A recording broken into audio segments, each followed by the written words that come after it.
নিয়ে আসো দি।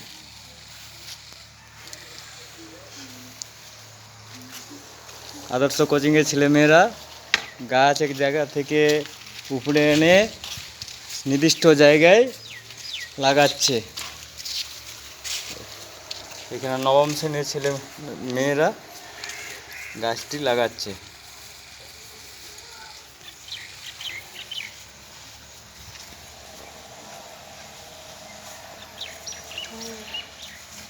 এখানে ছেলেমেয়েরা পরিবেশ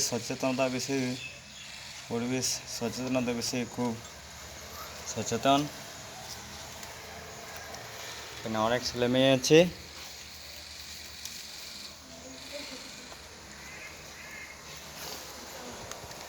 আমাদের এটা স্কুলের চতুর্পাশ।